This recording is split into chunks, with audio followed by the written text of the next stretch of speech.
نحمده ونصلي على رسوله الكريم اعوذ باللہ من الشیطان الرجیم بسم اللہ الرحمن الرحیم۔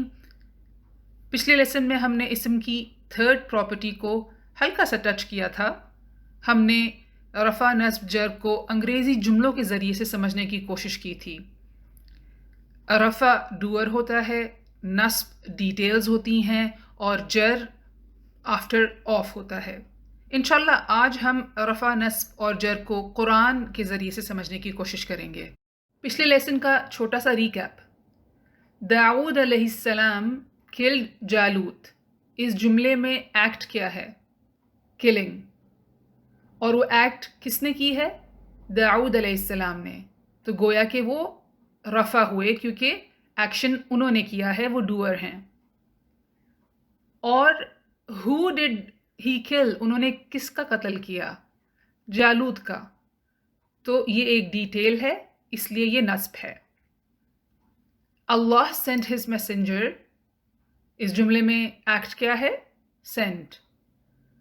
who did the act؟ اللہ سبحانہ و تعالی۔ تو گویا اس جملے میں اللہ کا نام رفع سٹیٹس میں ہے۔ who did he send؟ messenger detail ہے اس لیے نصب ہے، اور پیچھے رہ گیا his۔ اس his کو ہم کیسے سمجھیں؟ اگر ہم اسے ریفریز کر دیں میسنجر آف his، تو ہمیں کلیئرلی نظر آ رہا ہے کہ his آفٹر آف ہے، اس لیے یہاں پر اس کا سٹیٹس جر ہے۔ تو عربی میں سٹیٹس کو کیسے پہچانیں؟ عربی میں سٹیٹس کو پہچاننا بہت آسان ہے۔ ورڈز کے یا ناؤنز کے آخری حرف کی آواز سے ہم یہ پہچان سکتے ہیں کہ وہ ناؤن کا سٹیٹس کیا ہے۔ جی ہاں، ناؤن کے آخری حرف کی آواز جو ہوتی ہے اس سے ہم سٹیٹس کا پتہ لگا سکتے ہیں۔ چند عربی جملے دیکھتے ہیں۔ علم الاستاذ الطالبہ۔ دوسرا جملہ ہے علم الاستاذ الطالب۔ علمہ کا مطلب ہے ٹاٹ، استاذ یعنی ٹیچر، طالب یعنی کہ اسٹوڈنٹ۔ جو شخص یہ نہیں جانتا کہ عربی زبان میں سٹیٹس کیا ہے، اس کے حساب سے تو ان جملوں کا مطلب ہوگا کہ استاد نے طالب علم کو سکھایا۔ The teacher taught the student۔ کیونکہ ٹیچر ورڈ پہلے آ رہا ہے تو وہی ڈوئر ہوگا۔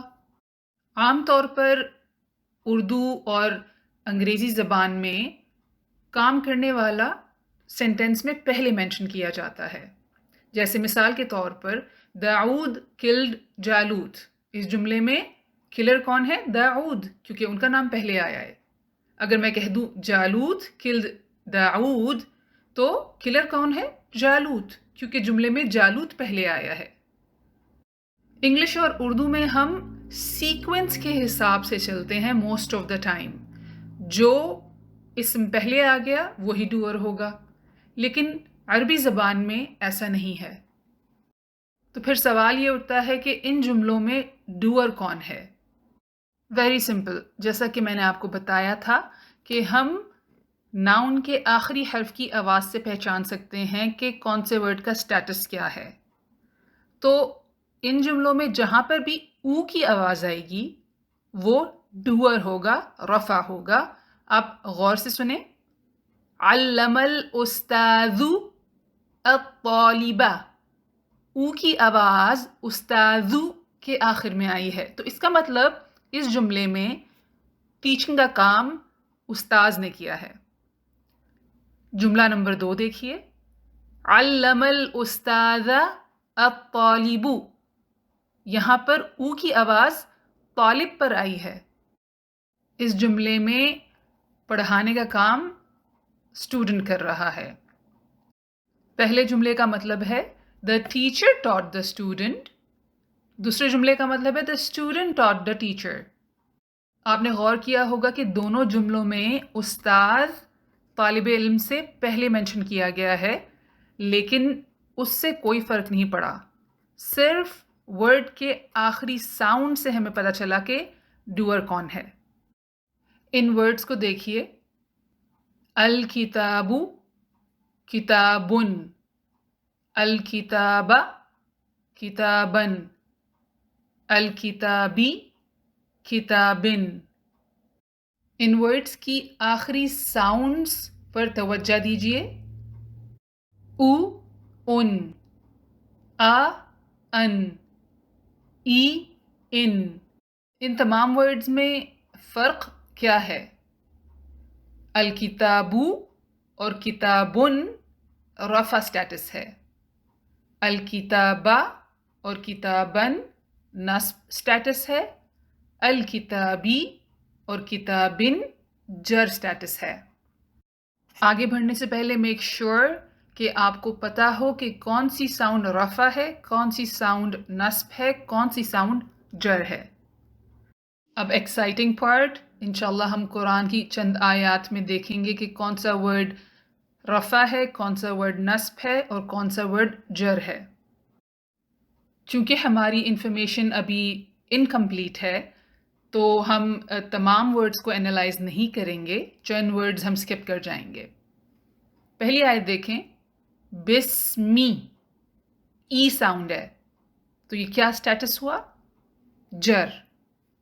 اللہی، ای ساؤنڈ ہے، سٹیٹس کیا ہوا؟ جر۔ الرحمانی، جر۔ الرحیمی، جر۔ الحمدو، او ساؤنڈ ہے، رفع۔ للہ، جر۔ ربی، جر۔ ایک ورڈ سکپ کریں گے، الرحمانی، جر۔ الرحیمی، جر۔ مالکی، جر۔ یومی، جر، lots of جر I know۔ الدینی، جر۔ اگلی آیت ہم سکپ کریں گے، اہدنا الصراط، الصراط، آ ساؤنڈ ہے، نصب۔ المستقیم، آ ساؤنڈ، نصب۔ صراط، نصب۔ ہم سکپ کریں گے کچھ ورڈز، غیری، جر۔ المغضوبی، جر۔ انشاءاللہ اگلے لیسن میں ہم سٹیٹس کو اور مزید سمجھنے کی کوشش کریں گے۔ سبحانک اللہم و بحمدک، نشہد ان لا الہ الا انت، نستغفرک و نتوب الیک۔